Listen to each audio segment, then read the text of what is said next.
bienvenue sur la chaîne.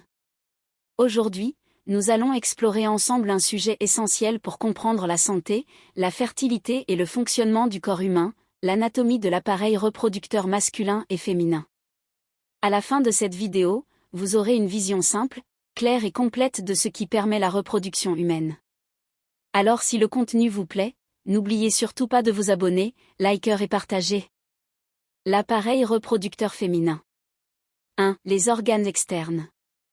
L'appareil reproducteur féminin commence par les organes génitaux externes, regroupés sous le nom de vulve.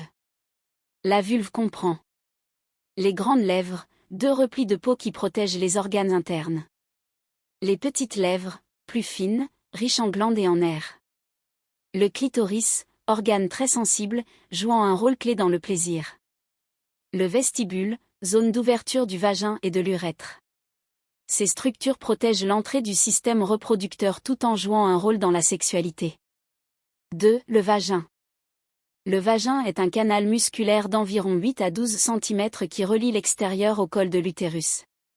Il permet la pénétration, le passage du flux menstruel, et lors de l'accouchement, la sortie du bébé. Il est naturellement flexible et lubrifié pour faciliter ses fonctions. 3. L'utérus.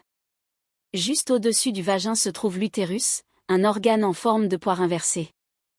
Il est composé de 3 parties. Le col, qui contrôle l'ouverture. Le corps, zone principale où s'implante l'embryon.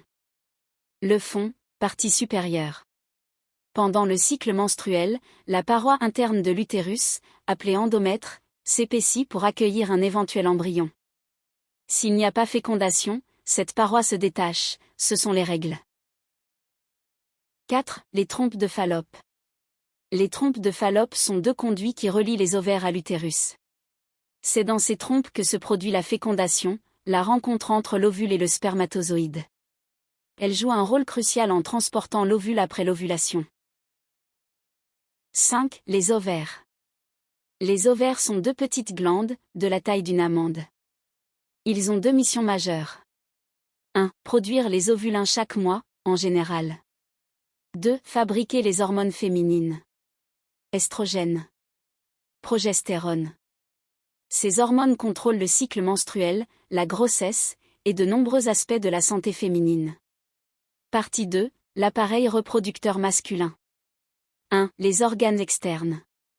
L'appareil reproducteur masculin comprend principalement deux organes visibles. Le pénis.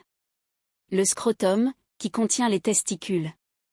Le pénis permet la miction et l'éjaculation.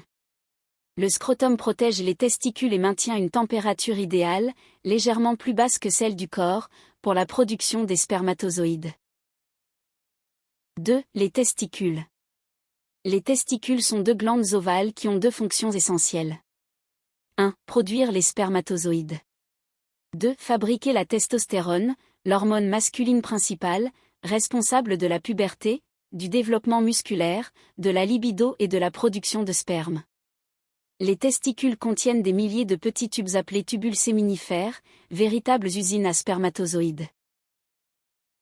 3. L'épididyme. Le canal de l'épididyme, collé à chaque testicule, est un long tube en spirale. C'est ici que les spermatozoïdes terminent leur maturation, gagnent en mobilité et deviennent capables de féconder un ovule. 4. Les canaux déférents. Les canaux déférents sont deux conduits qui transportent les spermatozoïdes depuis l'épididyme jusqu'à l'urètre, lors de l'éjaculation. C'est un véritable chemin de sortie du sperme. 5. Les glandes annexes, prostate et vésicule séminale. Ces glandes produisent le liquide dans lequel baignent les spermatozoïdes. Les vésicules séminales fournissent un liquide sucré qui donne de l'énergie aux spermatozoïdes. La prostate ajoute un fluide alcalin qui protège les spermatozoïdes de l'acidité du vagin. Le mélange de ces fluides et des spermatozoïdes forme le sperme. 6. L'urètre. L'urètre est le canal par lequel sortent l'urine et le sperme, mais jamais en même temps. Un système de valves internes empêche les deux liquides de se mélanger. Voilà. Vous avez maintenant une vision complète et simple de l'anatomie de l'appareil reproducteur masculin et féminin. Comprendre ces structures est essentiel pour mieux prendre soin de sa santé, améliorer sa fertilité et mieux connaître son corps.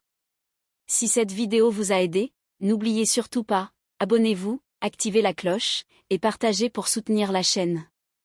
On se retrouve très bientôt pour un nouvel épisode sur la santé et le bien-être.